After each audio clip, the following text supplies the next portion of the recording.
আচ্ছা, একটু ভাবুন তো, আপনি এখন যে জীবন কাটাচ্ছেন, যে কষ্ট সহ্য করছেন, যে রাতে ঘুম আসে না, যে দুঃখ মনের মধ্যে চাপা পড়ে থাকে, যদি একদিন সব শেষ হয়ে যায়, যদি একদিন সত্যি সত্যি সেই জায়গায় পৌঁছানো যায় যেখানে কোনো কষ্ট নেই, কোনো ক্লান্তি নেই, কোনো বিচ্ছেদ নেই। আজকের এই আলোচনা একটু ভিন্ন। আজকে আমরা কথা বলবো জান্নাতের প্রথম দিনের কথা।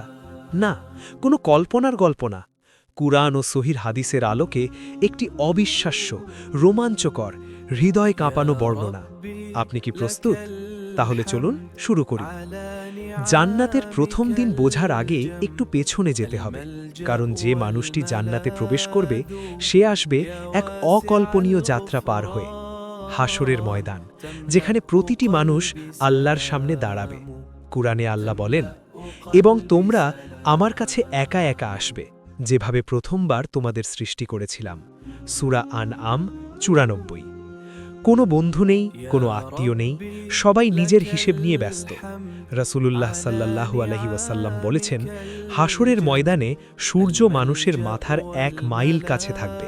কেউ কাঁধ পর্যন্ত ঘামে ডুবে যাবে, কেউ হাঁটু পর্যন্ত, কেউ গলা পর্যন্ত। সহিহ মুসলিম। এই অবস্থায় মানুষ পানির জন্য হাহাকার করবে, একটু ছায়ার জন্য ছুটবে, নবী রাসূলদের কাছে শাফাআতের জন্য ভিড় করবে। কিন্তু শেষ পর্যন্ত মহান শাফাআত শুরু হবে।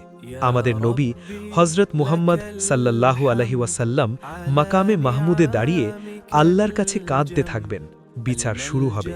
এরপর আসবে পুল সিরাত, জাহান্নামের উপর দিয়ে বিস্তৃত এক সেতু। রাসূল সাল্লাল্লাহু আলাইহি ওয়াসাল্লাম বলেছেন, এটি চুলের চেয়ে চিকন, তলোয়ারের চেয়ে ধারালো। মুমিনরা পার হবেন কেউ বিজলির মতো, কেউ বাতাসের মতো, কেউ ঘোড়ার মতো, কেউ হাঁটতে হাঁটতে, কেউ হামাগুড়ি দিয়ে। সহিহ বুখারী ও মুসলিম। এই পুলসিরাত পার হওয়ার পরেই সামনে দেখা যাবে সেই অকল্পনীয় আলো, জান্নাতের দরজা। কল্পনা করুন, আপনি পুলসিরাত পার হয়েছেন।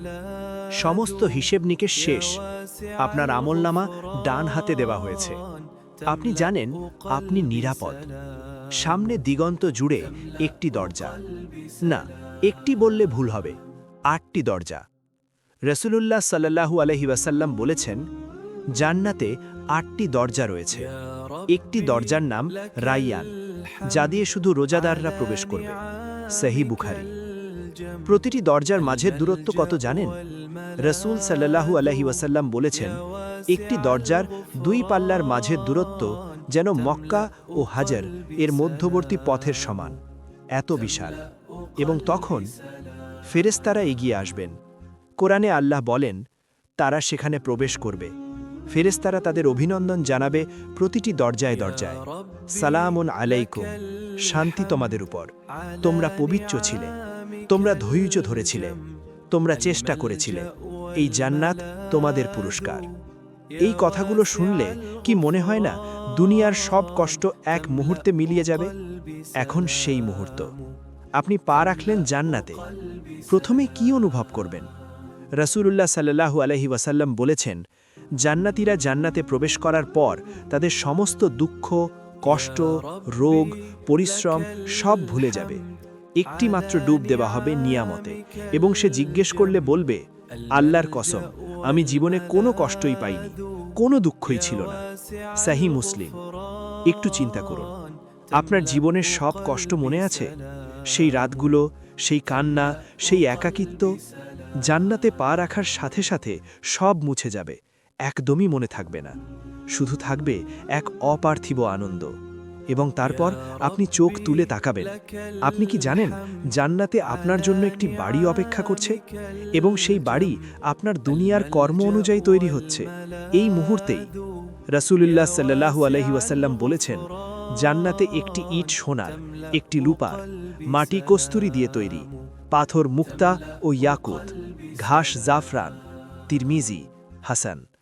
এই বাড়ির ছাদ কিসের? দেওয়াল কিসের? আবু হুরায়রা রাদিয়াল্লাহু বর্ণনা করেছেন, রাসূল সাল্লাল্লাহু আলাইহি ওয়াসাল্লাম বলেছেন, জান্নাতে একটি তাঁবু আছে, ফাঁপা মুক্তা দিয়ে তৈরি, 60 মাইল উঁচু। প্রতিটি কোণায় মুমিনের পরিবার থাকবে, এক কোণ অন্য কোণ দেখতে পাবে না। সহি বুখারি। এবং সবচেয়ে আশ্চর্যের বিষয়, আপনার বাড়ি কিন্তু আপনার দুনিয়ার কর্মের সাথে সামঞ্জস্যপূর্ণ। রাসূলুল্লাহ সাল্লাল্লাহু আলাইহি ওয়াসাল্লাম বলেছেন, যে ব্যক্তি সত্যিকারের ঈমান নিয়ে লা ইলাহা ইল্লাল্লাহ বলে এবং আল্লাহর সন্তুষ্টির জন্য একটি মসজিদ নির্মাণ করে, আল্লাহ তার জন্য জান্নাতে একটি ঘর নির্মাণ করবেন। সহি বুখারি। দুনিয়ায় যে যত বেশি নেক আমল করেছে, তার বাড়ি তত উঁচু, তত সুন্দর, এবং সবাই নিজের বাড়ি দেখে আনন্দিত হবে, কারণ জান্নাতে ঈর্ষা নেই। কেউ অন্যের থেকে বেশি পেয়েছে দেখে কষ্ট পাবে না। প্রত্যেকে নিজের পুরস্কারে সম্পূর্ণ সন্তুষ্ট থাকবে। সুবহানাল্লাহ। এখন আসুন জান্নাতের খাওয়া দাওয়ার কথায়। কোরআনে আল্লাহ বলেন, আর তাদের জন্য থাকবে সেই ফল যা তারা পছন্দ করবে, পাখির গোস্ত যা তারা চাইবে। সূরা ওয়াকিয়া 20-21। চাইলেই পাবে, যা চাইবে, যেমন চাইবে, যখন চাইবে।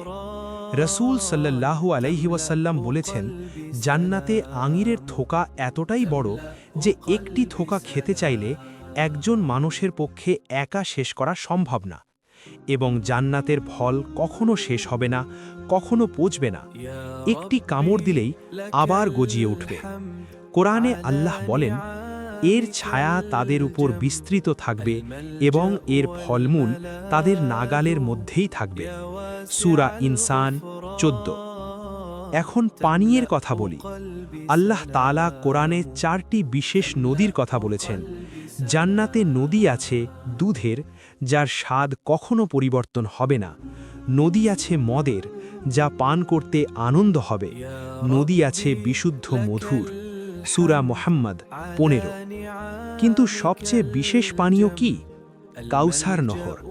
রাসূল সাল্লাল্লাহু আলাইহি ওয়াসাল্লাম বলেছেন, কাউসারের পানি দুধের চেয়ে সাদা, মধুর চেয়ে মিষ্টি, মিশকের চেয়ে সুগন্ধি। যে একবার পান করবে সে আর কখনো তৃষ্ণার্ত হবে না। সহি মুসলিম। এবং জান্নাতে যা খাবেন তার কোনো বর্জ্য নেই, মলমূত্রের কোনো প্রয়োজন নেই। একটি ঢেকুর উঠবে যা হবে কস্তুরীর মতো সুগন্ধময়, এবং শরীর আবার সতেজ হয়ে যাবে। সহি মুসলিম। জান্নাতে প্রবেশের পর আপনার শরীরেও অসাধারণ পরিবর্তন আসবে। রাসূলুল্লাহ সাল্লাল্লাহু আলাইহি ওয়াসাল্লাম বলেছেন, জান্নাতে মানুষ প্রবেশ করবে দাড়িহীন, পশমহীন শরীরে, কাজল কালো চোখে। তাদের বয়স হবে 33 বছর। 33 বছর জীবনের সেরা সময়, সবচেয়ে শক্তিশালী, সবচেয়ে সুন্দর। আর জান্নাতীদের সৌন্দর্য?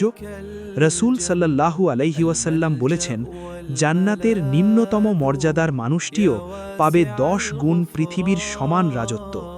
সহি মুসলিম। এবং তাদের পোশাক? কোরআনে আল্লাহ বলেন, তাদের পরিধানে থাকবে সবুজ রেশমের পোশাক, পুরু ব্রোকেড। তারা রূপার কাঁকন পরবে। সূরা কাহফ 31। এবং রাসূল সাল্লাল্লাহু আলাইহি ওয়াসাল্লাম বলেছেন, জান্নাতের প্রতিটি মানুষের মুখের উপর একটি চাঁদের নূর থাকবে। আপনি নিজেই আলোকিত হয়ে যাবেন। এখন আসি সেই মুহূর্তে যা হয়তো সবচেয়ে বেশি আবেগঘন। জান্নাতে গিয়ে আপনি দেখবেন আপনার মা বাবা, আপনার সন্তান, আপনার স্বামী বা স্ত্রী, যারা দুনিয়ায় আগে চলে গেছেন এবং নেক আমল নিয়ে গেছেন। কোরআনে আল্লাহ বলেন, যারা ঈমান এনেছে এবং তাদের সন্তানেরাও ঈমানে তাদের সাথে অনুসরণ করেছে, আমি সেই সন্তানদেরও তাদের সাথে একত্রিত করব। তাদের কোনো আমল কমানো হবে না। সূরা তুর 21। আল্লাহ শুধু পুনর্মিলান করিয়ে দেবেন না, বরং যাদের মর্যাদা কম ছিল তাদের মর্যাদাও তুলে দেবেন, যাতে পরিবার একসাথে থাকতে পারে। একটু চিন্তা করুন, আপনার ছোট সন্তান যে অকালে মারা গিয়েছিল, আপনার মা যাকে শেষ মুহূর্তে দেখতে পাননি, আপনার বাবা যিনি বলতেন জান্নাতে আবার দেখা হবে, সেই দেখা হবে। এবং এই দেখায় কোনো বিচ্ছেদের ভয় থাকবে না, কারণ জান্নাত চিরকালের।